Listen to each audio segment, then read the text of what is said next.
মানে হাত পা মাথা আলাদা অবস্থায় পাওয়া গেছে। অনেকের আবার নিখোঁজ অবস্থা পাওয়া গেছে, কারণ খোঁজ পাওয়া যাচ্ছে না, পুরে ঝলসে গেছে অনেক কিছুই। আবার মানে ওই 4-5টা ক্লাস আছে না, এই ক্লাসগুলো অনেকগুলো ক্ষতিগ্রস্ত আছে। ক্লাস 4, 5, 3 এইগুলো অনেক ক্ষতিগ্রস্ত আছে। স্টুডেন্টদের আবার কাউকে শনাক্ত করা যাচ্ছে না, তাদের আবার কারো মানে বডি আছে না, বডি পার্ট আলাদা হয়ে গেছে, এরকম মানে দেখা গেছে। এইটুকু আমি একটার সময় স্কুলটা ছুটি হয়ে যায়, মানে ক্লাস 4, 5-এর ছুটি হওয়ার পরে কোচিং করে যেসব পোলাপান তারা ছিল, তারা ওইখানে পরে 1:15 বাজে মেবি এই টাইমে এসে প্লেনটা ডিরেক্ট হিট করে ক্লাস বরাবর করার পরে মানে ওইখানে, এখন আমি তো ছিলাম, পরে দেখলাম যে মানে ওই যারা ফায়ার সার্ভিস গেল ওইখানে কারোর মানে হাত পা মাথা আলাদা অবস্থায় পাওয়া গেছে। অনেকের আবার নিখোঁজ অবস্থা পাওয়া গেছে, কারণ খোঁজ পাওয়া যাচ্ছে না, পুরে ঝলসে গেছে অনেক কিছুই। আবার মানে ওই 4-5টা ক্লাস আছে না, এই ক্লাসগুলো অনেকগুলো ক্ষতিগ্রস্ত আছে। ক্লাস 4, 5, 3 এইগুলো অনেক ক্ষতিগ্রস্ত আছে।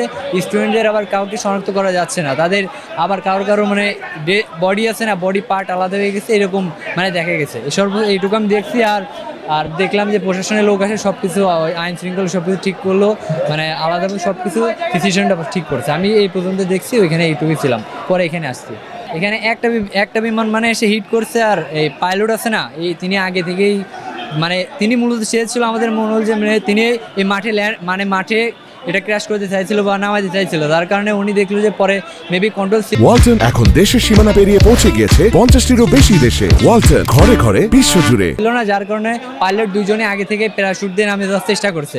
আর প্লেনটা ডিরেক্ট মানে স্কুল বরাবর হিট করছে। আর পাইলট একজন মেবি ওইখানেই মারা গেছে, মানে স্পট ডেড হয়েছে, আর একজন বেঁচে আছে। আপনারা তো তখন ছিলেন, আপনারা তো মানে কলেজে ছিলেন, সেই জায়গা থেকে মানে এটার গাফলতি আসলে কার, আসলে কি বলবেন? এটা গাফুলতি হতে পারে যে প্লেনের কোনো সমস্যা ছিল, অথবা প্রশিক্ষণ প্লেন পাইলটগুলো নতুন ছিল, তাদের একটু গাফুলতি থাকতে পারে, এইটাই। তাদের এই যে গাফলতির কারণে এত এত তাজা প্রাণ ঝরে গেল, আসলে সেই জায়গা থেকে কি বলবেন? সেই জায়গাতে এইখান থেকে এটা আমাদের দেশে যে বাংলাদেশ বিমান যে মানে এইটাতে তারা আরও সচেতন হয়। প্লেনগুলো যদি এইগুলো প্লেন মানে যে প্রশিক্ষণ প্লেনগুলো আছে এইগুলো যদি তারা সঠিকভাবে ভালো প্লেনগুলো দক্ষ পাইলট দ্বারা এগুলো কাজ করে, তাহলে হয়তো বা এইসব সমস্যা থেকে দূরে মানে নিরসন হবে।